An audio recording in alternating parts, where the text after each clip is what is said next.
It's strange how one single moment can unravel years of your life.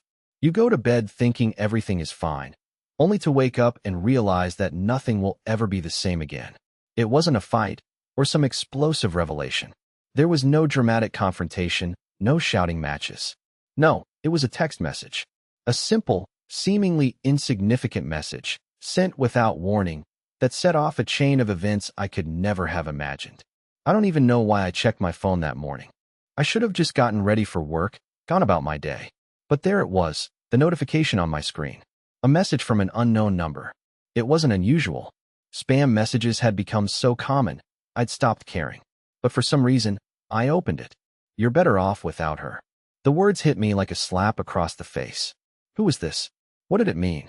I stared at the message for a long time, my fingers hovering over the screen, unsure of whether I should respond or just delete it and move on with my life. But something in the pit of my stomach told me this was important. This wasn't just a random message. It was something meant for me. I tried to ignore it, but my mind kept racing. Better off without her. Those words echoed in my head. Without who? Without Anna? My wife. What kind of person would send something like that? And why? I spent the next few hours in a daze. The message consumed me. I couldn't focus on anything. Work felt like a distant memory. I couldn't even concentrate on the simplest tasks. Every time I closed my eyes, I saw those words. What if it was true? What if she had been hiding something from me? But what was it? What could it be? We had always been fine. At least, I thought we were. We hadn't fought in months. There were no signs of trouble. But then again, that was the problem, wasn't it? No signs. Everything seemed perfect on the surface. I couldn't sit on this any longer. I had to know what was going on. So, I did something I never thought I would. I started looking through her things. Her phone, her emails, anything that might give me a clue. I knew it wasn't right. But I couldn't shake the feeling that something was wrong, something huge. The first thing I found was a series of texts between Anna and someone named Mark. I didn't know him, and that in itself wasn't a red flag. She had friends, of course. But as I scrolled through their conversation, I began to feel that familiar knot of dread tighten in my chest. The tone of their messages was different. It was casual at first, but as the weeks went on, the messages became more personal, more intimate. There were jokes about the past, things only a close friend or someone much more would know about. There were long messages exchanged late at night, and then, out of nowhere, an invitation to meet up. "Can't wait to see you again tonight." It was like a punch in the gut. My hands shook as I clicked through the messages. This wasn't just a casual friendship. This was something else. Something I couldn't ignore.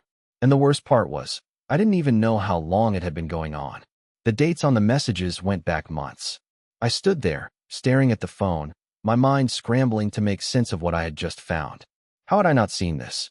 How had Anna, my Anna, hidden something like this from me? And then, it hit me. The message from the unknown number. "You're better off without her." Maybe they weren't just random words. Maybe someone who knew about this, was trying to warn me. But why? Who was Mark?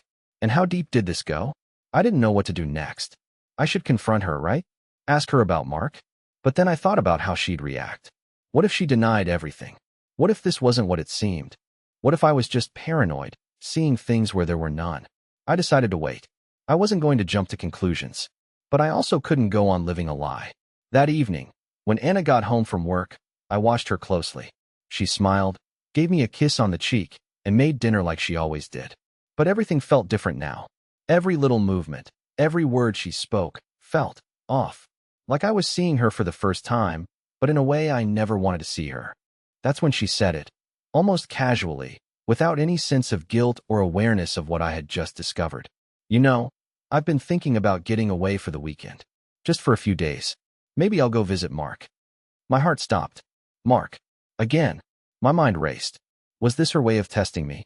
Or was it something worse? The words hung in the air between us, but I couldn't say anything. I couldn't confront her yet. Not until I had all the pieces. I had to be sure. The waiting game had begun, and what I uncovered next would shatter everything I thought I knew. That night, after Anna's casual remark about visiting Mark, I found myself unable to sleep. My body was physically exhausted, but my mind was a storm of thoughts, racing in every direction. I lay there, in our bed, the same bed we had shared for years, wondering how much I really knew about the woman lying next to me. Every time I closed my eyes, I saw those text messages, heard the words, "Can't wait to see you again tonight," echo in my mind. I couldn't escape the feeling that I had missed something. The fact that she had never even mentioned Mark to me before, this man she apparently had such a close connection with, left me unsettled. Had I been so blind that I didn't even notice her slipping away? Or had she been living this double life all along? The questions gnawed at me, and I couldn't silence the voice in my head telling me that I needed to confront her. But not yet. Not until I had all the facts. The next day at work, I couldn't concentrate. I kept thinking about the phone, about the messages.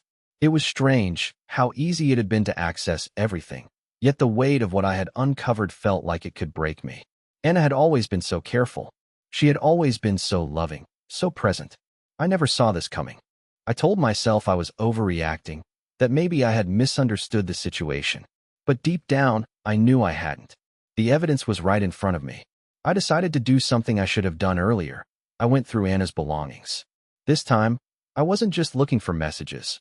I was looking for something real, something that would give me the answers I needed. I opened her drawer in the nightstand where she kept her personal items. There was the usual: makeup, her journal, a few books. But tucked in the back, behind a pile of old receipts, was a small notebook, one I hadn't seen before. It was a little worn, the cover faded, as though it had been handled often. I hesitated. There was something about it that felt wrong, but I couldn't stop myself. I opened it. The first page was filled with random notes, reminders, things she had written to herself. But as I flipped through, the tone shifted. There were details about our life, our relationship, things that were supposed to be private, things we had talked about, things that were meant to stay between us. But then, towards the end, I saw it. A sentence that made my blood run cold. "I don't know how much longer I can keep this from Lawrence. He doesn't deserve this, but I can't stop myself. I can't let go of Mark." The words blurred in front of my eyes. I reread them, over and over, as though I could somehow convince myself that I was mistaken. But I wasn't. There it was. Anna, my wife, had written it herself. I closed the notebook with shaking hands and sat there for a moment, trying to process what I had just read.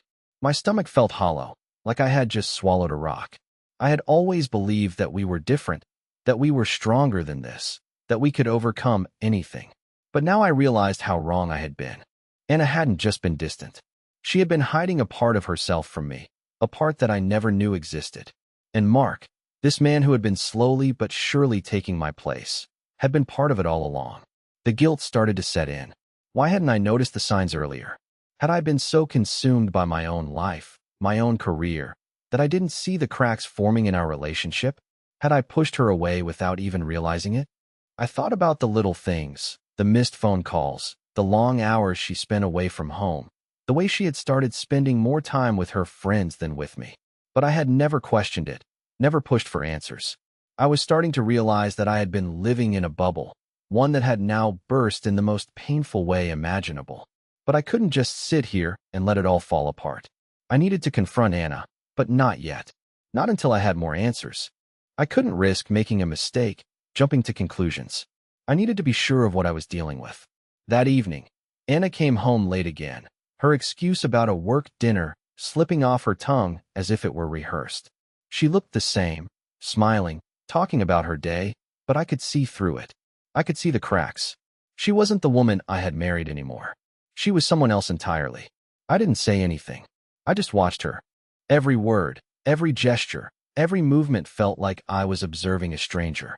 She was standing there, telling me about her day, but I wasn't listening. I was trying to read between the lines, trying to piece together the woman I thought I knew, the woman who was now slipping away from me in real time. And then, as if on cue, she said it again, that same throwaway remark.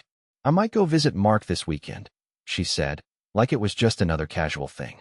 Like it didn't matter. This time, I didn't respond. I didn't say anything at all. I just let her talk. I couldn't look her in the eye. My mind was spinning, a whirlwind of thoughts, doubts, and emotions. How much of our life together had been real? How much of it had been a lie? But I wasn't ready to confront her yet. Not yet. I needed more time. More proof. I had to make sure that what I thought was happening was actually happening.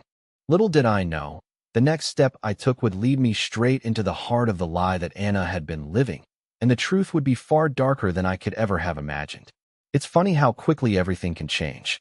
1 minute, you think you know your life, your partner, your place in the world. The next, the ground beneath you seems to crumble away, and you're left standing in the rubble, wondering how you ended up here. I didn't know how much longer I could pretend everything was normal.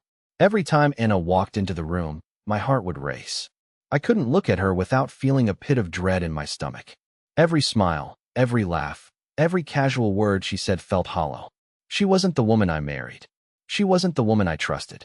I had learned that much from the messages, from the notebook, from the lies that had begun to pile up between us like invisible walls. But still, I couldn't bring myself to confront her. Not yet. Not while I was still in the dark. The next day, I made a decision.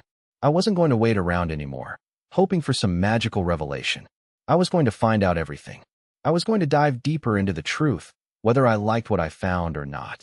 I knew the easiest way to gather information was to follow Anna. It wasn't something I was proud of.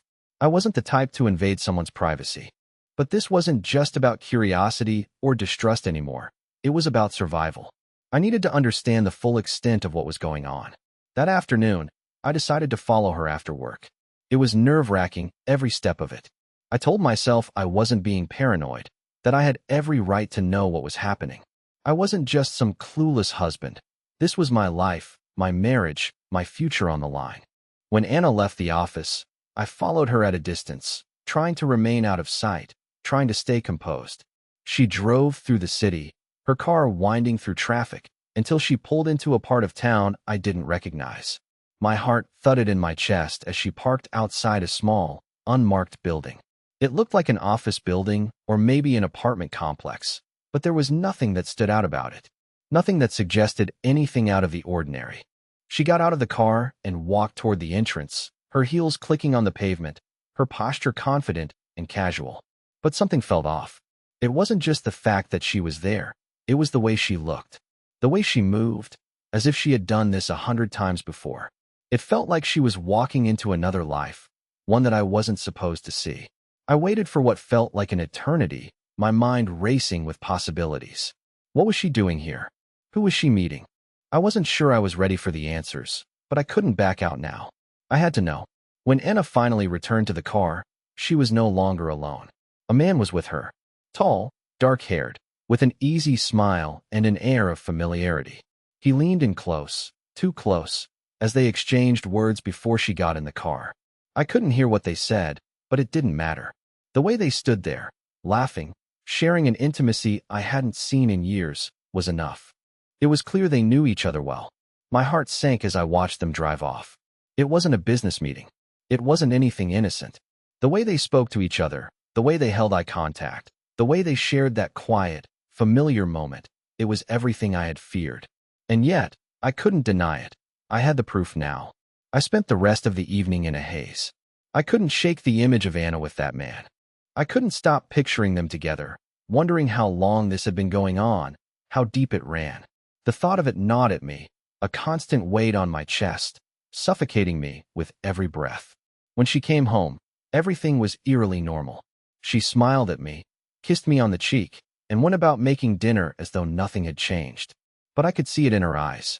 She wasn't fooling me anymore. I could see the guilt, or was it the fear, that lingered behind the false smiles and the casual conversation. She was hiding something. I wanted to confront her then. I wanted to throw it all out there, to demand the truth. But the more I thought about it, the more I realized that confrontation wouldn't work. Not now.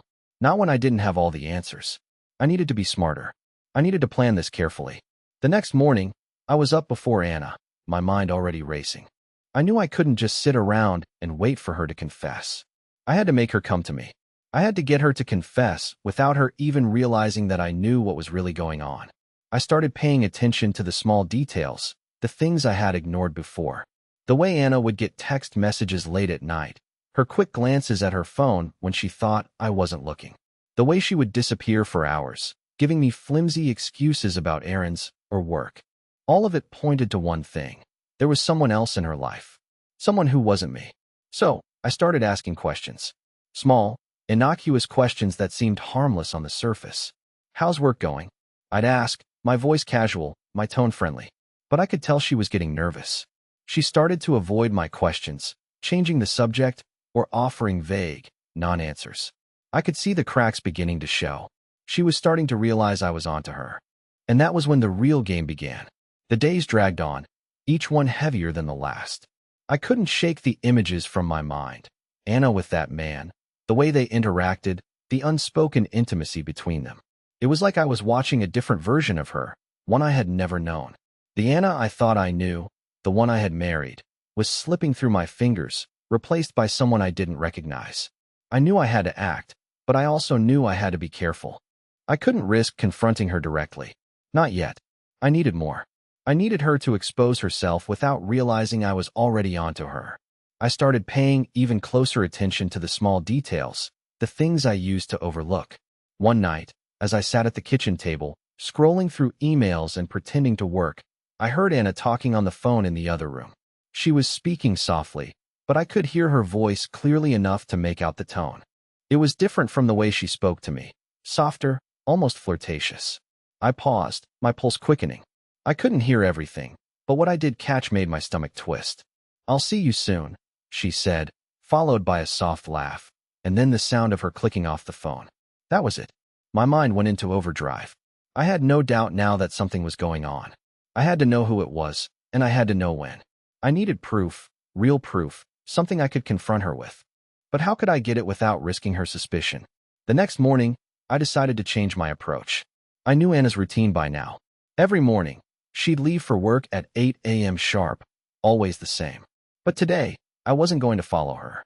Instead, I stayed behind, waiting for the right moment. As soon as she left, I grabbed her phone from the nightstand.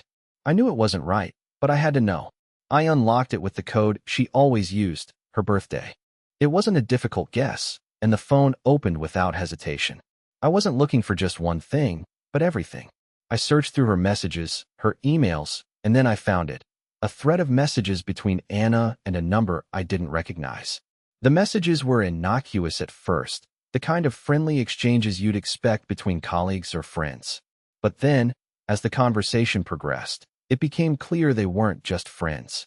There were references to secret meetups, moments where she seemed to allude to shared experiences. There was something electric in their exchange, something that had been brewing for a while. "I miss you," one of the texts read. "It's been too long." The response was equally revealing. "I can't wait to see you. Tomorrow night, right?" My chest tightened. I knew this wasn't innocent. I knew who it was. It was him. Mark. The man she had been seeing, the one I had seen her with that day. It was the confirmation I had been searching for, but it didn't bring relief. Instead, it felt like a gut punch. This wasn't just some fling, it was a full-fledged affair. I scrolled further, finding even more incriminating messages. There were pictures exchanged, flirtations, little inside jokes that only made sense between two people who had been intimately involved. My mind reeled with the information. How had I not seen it? How had I been so blind to what was right in front of me? But there was one message that stood out more than the rest. It was from Mark. It simply read, "Tonight's the night. I love you." I stared at those words for what felt like an eternity. I love you. The words burned in my chest like acid. Anna had said those words to me. She had promised me forever. But now I realized they weren't just words she had reserved for me. I couldn't breathe. My fingers trembled as I put the phone down. It wasn't just the betrayal that hurt. It was the realization that Anna had been living a double life. She had been lying to my face, playing the part of the loving wife, while secretly, she was slipping away into the arms of someone else. I had been nothing but a facade for her, a placeholder until Mark could finally take my place. The worst part? I had no idea how long it had been going on. How long had she been sneaking around behind my back? How many nights had I come home to find her acting like everything was normal when, in reality, she was planning her next rendezvous with him? I didn't know what to do next. I had the proof I needed, but I wasn't ready to confront her yet. I needed to gather more information, to understand just how deep this went. If I confronted her now, she'd just deny everything. She'd lie, twist the truth, and try to make me feel like I was the crazy one. I couldn't let that happen. But there was one thing I knew for sure. I couldn't live like this anymore. I couldn't keep pretending everything was okay when I knew the truth. I had to face it head on. I had to prepare myself for what was coming. Because whatever happened next, my life was never going to be the same again. The next day, I started planning. I would follow her again. This time, though, I wouldn't just watch from a distance. I needed to get close, to know exactly where this affair had been leading. I had to understand the full scope of the lies Anna had been feeding me. I wasn't just going to sit back and let her destroy everything we had built. I waited until the next evening, my heart racing as I saw Anna leave the apartment. This time, I didn't hesitate. I followed her once more, but this time, I wasn't just following her car. I was going to make sure I saw everything. What I found that night, I could never have imagined. The night had fallen heavy, and the air outside was crisp, but the weight in my chest made everything feel suffocatingly close. I wasn't sure what I was expecting when I followed Anna again, but I knew I had to do it. I couldn't let this slide any longer. The creeping suspicion that had haunted me for days was now a full-blown certainty. She was lying to me. She had been lying for who knows how long. I watched her leave our apartment, her figure disappearing down the stairs and into the parking lot. She got into her car as usual, driving off without a second glance. I waited a few minutes, then I started my engine and followed her from a distance. This time, however, I had no intention of staying hidden. I wasn't going to let her get away with it. I followed her through the city, watching the tail lights of her car winding through the streets. Her driving was almost too careful, too cautious, like she knew someone might be watching. But I was right behind her, keeping my distance, waiting for her to make a move. She drove for about 30 minutes before pulling into a familiar part of town. It wasn't far from the building where I had seen her with Mark before. My heart pounded as I realized that this was the place, the same place she had been meeting him. I parked my car a block away, staying far enough to remain unseen. But I could see her clearly now. Anna had parked her car in front of a quiet little cafe, one that I had never seen her visit before. She got out of the car, looking around nervously, and then quickly walked into the cafe. My stomach twisted. What was she doing here? Why this place? I waited for what felt like an eternity, sitting in my car, watching the lights of the cafe glow softly in the distance. I knew I was pushing the limits of my patience, but I couldn't make myself leave. I had to know who she was meeting. I had to know the truth, no matter how much it hurt. 15 minutes later, I saw the door to the cafe open. My heart skipped a beat as Mark stepped out, his broad shoulders filling the doorway. He looked around, then spotted Anna as she approached him. She smiled at him in a way I hadn't seen in months. It was the kind of smile that said you're mine. A smile I had once been the recipient of. They exchanged a few words, and then Mark reached out to touch her arm, guiding her back inside. My blood ran cold. There it was. The physical connection I had been afraid of. It wasn't just an emotional affair. It wasn't just late-night texts and secret messages. This was real. This was happening in front of my eyes. I sat there in silence, staring at them through the windshield, watching as they disappeared into the cafe together.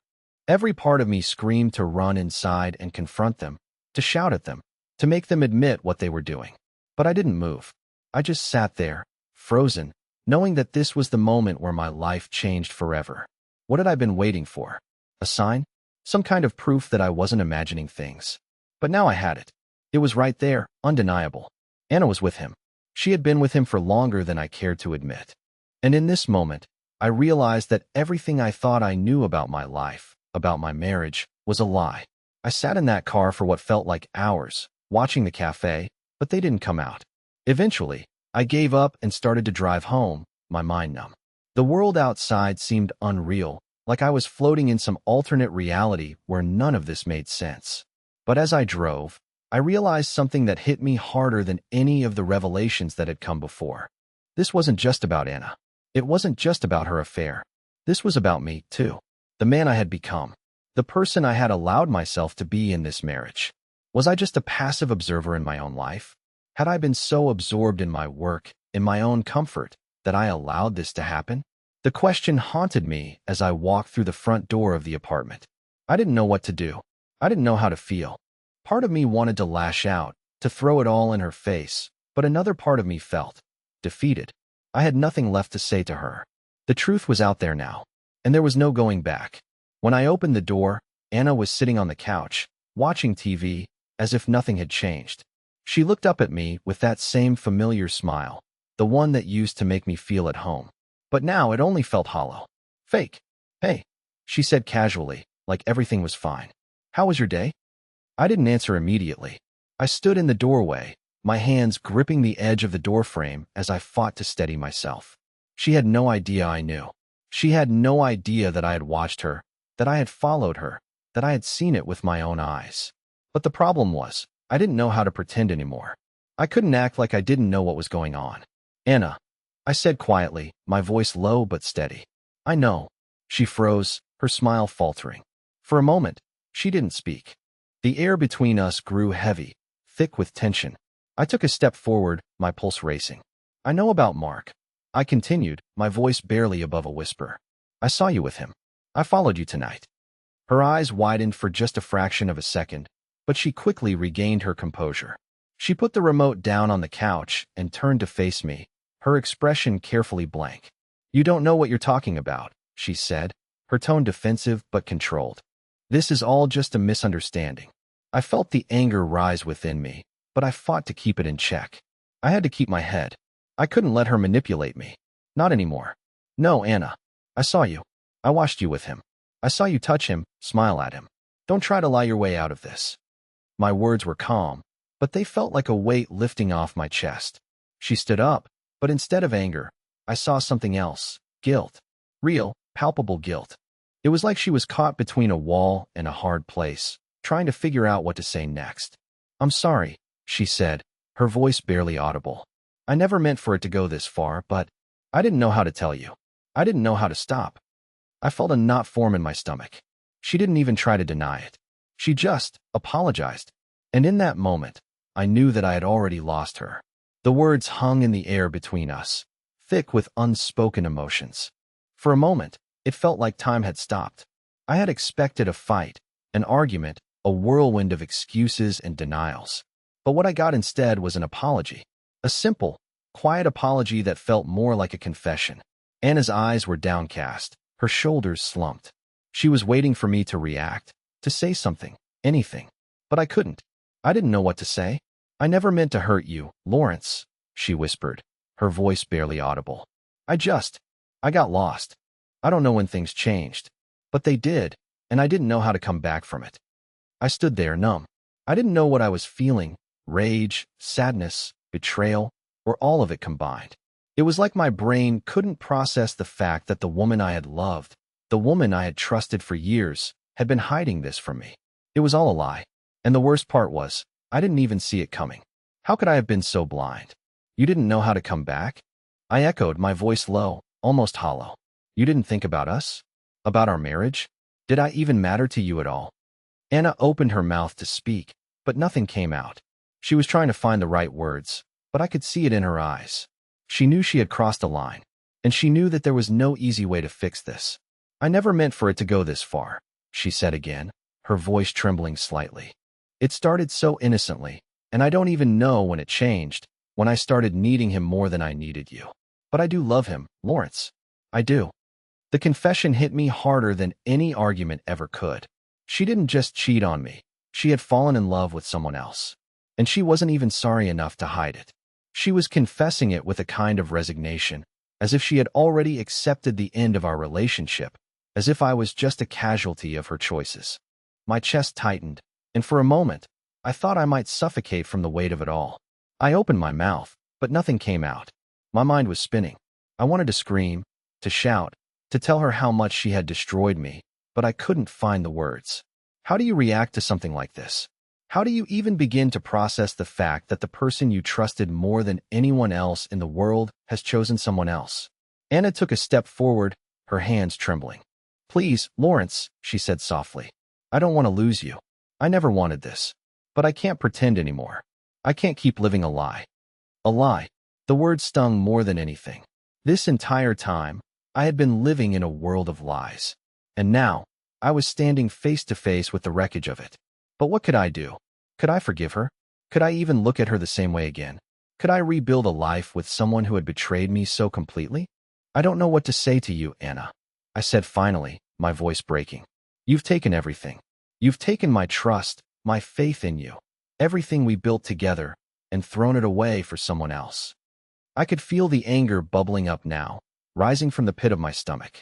You say you didn't want to hurt me, but you did. You hurt me more than I thought was possible.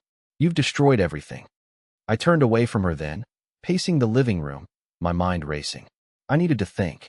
I needed space. The last thing I wanted was to stand there, exchanging empty words with her. I had to get out of this suffocating apartment, this prison that had once felt like home.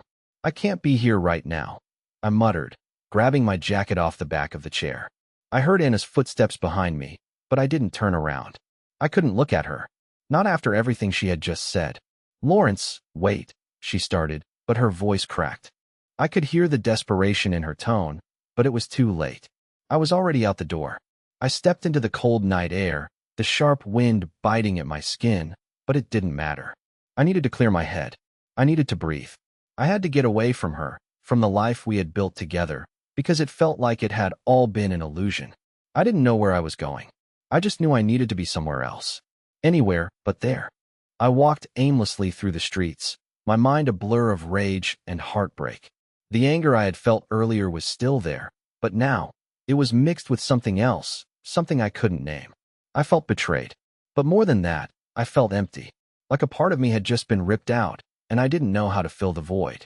Eventually, I found myself in a small park, sitting on a bench, staring at the empty street in front of me. The darkness was comforting in its own way. It felt like it mirrored what I was going through, isolated, silent, and alone. But I wasn't alone. I was drowning in thoughts, memories of the woman I thought I knew, the woman I thought I had loved. I closed my eyes, trying to shut out the memories of Anna and Mark, of everything that had happened. But the more I tried to block them out, the clearer they became. I couldn't escape them, couldn't escape the truth. And the truth was, I had to make a decision. I had to figure out what to do with all of this. I couldn't keep living this way. I couldn't keep being someone's second choice. I couldn't keep pretending that everything was fine. The decision loomed over me like a storm cloud, dark and heavy. I had to face it. I had to decide what my next move was going to be. And as I sat there, alone in the park, I realized something. This wasn't just about Anna anymore. This was about me. This was my life, my future. I couldn't let her, or anyone, define it for me. I had to take control. But what would that mean? The night seemed to stretch endlessly as I sat on that park bench, the cold air biting at my skin and numbing the ache in my chest. I felt like I was drowning in my own thoughts, each one more suffocating than the last. Anna's words echoed in my mind. "I love him." It was a phrase I couldn't shake, couldn't forget. The way she said it so matter-of-factly, like it was something she had already come to terms with, while I was still reeling from the blow. I didn't know how long I had been sitting there when my phone buzzed in my pocket, snapping me back to reality.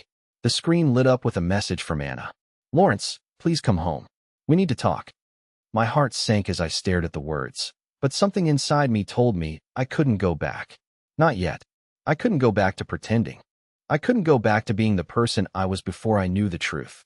The person who didn't see the cracks in our relationship, who didn't notice the lies, the betrayals. I had been living a lie, and I couldn't unsee it. But there was another part of me that wanted to go back, that wanted to fix everything. I wanted to believe that this was just a bump in the road, that we could work through this and rebuild our lives together. I wanted to believe that, but deep down, I knew it wasn't that simple. I stood up, shaking my head as if to shake the confusion out of my mind. I couldn't make any decisions right now. I couldn't talk to her, not yet. I needed to figure this out, to make sense of everything that had happened. I had to get away from her, from the memories, from the life I had been living. I walked for what felt like miles, not paying attention to where I was going. I just needed space. I needed to breathe. I needed to feel like I was in control of something, anything. As I wandered aimlessly through the city, I realized how much of my life had been consumed by Anna, by our relationship, by the promises we had made to each other. I had built my entire world around her, and now it was all crumbling. The hours passed, and soon, the city began to quiet down. The streets were less crowded, the noise of the world fading into a hum. I found myself outside a small bar, the kind of place I hadn't been to in years. It was a hole in the wall, dimly lit, with a few regulars sitting at the bar. I wasn't sure why I walked in. Maybe it was because I needed something to numb the pain, or maybe it was because I needed to be around people who didn't know me, who didn't know my story. I ordered a drink and sat at the bar, staring at the glass in front of me. The amber liquid swirled as I absent-mindedly stirred it with my finger. I wasn't sure how much time passed. I wasn't sure if I cared. I just knew that for the first time in what felt like forever, I wasn't thinking about Anna, about her betrayal. I wasn't thinking about Mark, or the lies, or the hurt. I was just numb. It was then that a man sitting a few stools down leaned over and spoke to me. He had an air of someone who had lived a hard life. A man in his late 30s, wearing a worn leather jacket and a stubble that had clearly seen a few days. "You look like you're carrying the weight of the world on your shoulders, buddy," he said, his voice rough but kind. I glanced at him but didn't say anything, too lost in my own thoughts. He seemed to sense my hesitation and continued. "Been there," he said, nodding toward the drink in my hand. "Life doesn't always go the way we plan, but you can't keep drowning in it, you know?" I didn't know what it was about his words, but they hit me. Maybe it was the way he spoke, with that quiet understanding, or maybe it was the fact that he wasn't asking for anything in return. He wasn't trying to fix me or offer empty advice. He was just speaking from experience.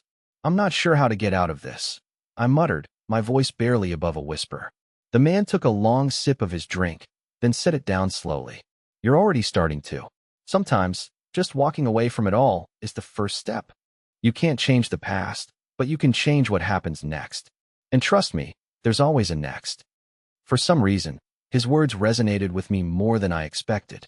Maybe it was because he didn't know who I was, or what I had been through, but it felt like he understood the part of me that no one else did. The part that needed to move forward, even when everything seemed lost. I finished my drink, then stood up, my legs a little unsteady. I didn't look at the man again as I left the bar, but his words stayed with me. I walked back into the night, feeling something shift inside me. Maybe it was hope. Maybe it was a sense of clarity. But for the first time in days, I felt like I could breathe again. I didn't go back to Anna's apartment that night. I didn't even call her. I didn't know what I was supposed to say. I didn't know what I wanted from her anymore. All I knew was that I needed to make a choice, one that was for me. I had to start taking control of my life again. The next morning, I woke up to a dozen messages from Anna. "Please talk to me. I'm sorry. Let's fix this." The desperation in her words was clear, but I didn't respond. I couldn't. Not yet. I had made my decision. I wasn't going to let her, or anyone, define my happiness. I wasn't going to keep living in the shadow of someone else's choices. I had to find my own path. And whatever that path was, I wasn't going to walk it alone anymore. The next few days were the hardest I had ever faced. Anna kept texting me, calling me, begging me to come home. But I couldn't bring myself to answer her. I couldn't go back to the place where everything had crumbled. Instead, I focused on myself. I walked through the city, spent time with friends I hadn't seen in years, and started doing things for me, for the first time in a long while. At first, the silence was unbearable. Every time I thought about Anna, about the life we had shared, a wave of guilt washed over me. I wasn't sure if I was making the right decision, or if I was just running away from something that could still be saved. But deep down, I knew I couldn't stay trapped in the past. I couldn't let the mistakes of one person define my future. It wasn't until a week later, after much reflection, that I decided to meet with her. I needed closure, and I needed to hear her side one last time. Not to fix anything, but just to understand. I didn't want to live in a constant state of what-ifs. We met at a small cafe. When Anna walked in, I noticed how different she looked. There was no mask, no defensive walls up. Just raw honesty, and maybe, for the first time in a long while, regret. She sat across from me, her hands trembling slightly. "I'm sorry, Lawrence," she said softly. "I've been selfish, and I hurt you. I should have never allowed things to go as far as they did. I should have been honest with you from the beginning." I listened to her, and though it hurt, I realized that the pain was slowly starting to fade. I wasn't angry anymore. I wasn't broken. I had healed, little by little, without even realizing it. "I don't know if we can fix what's been broken," she continued. "But I'm willing to do anything to make things right, if you'll give me the chance." I took a deep breath, feeling the weight of everything that had happened between us. The betrayal, the lies, the heartbreak. But I also felt a flicker of something else, a sense of clarity. I had spent so long blaming Anna for my unhappiness, but I realized that I had allowed myself to stay in that pain for too long. I had given her too much power over my peace of mind. "I think I've forgiven you," I said finally.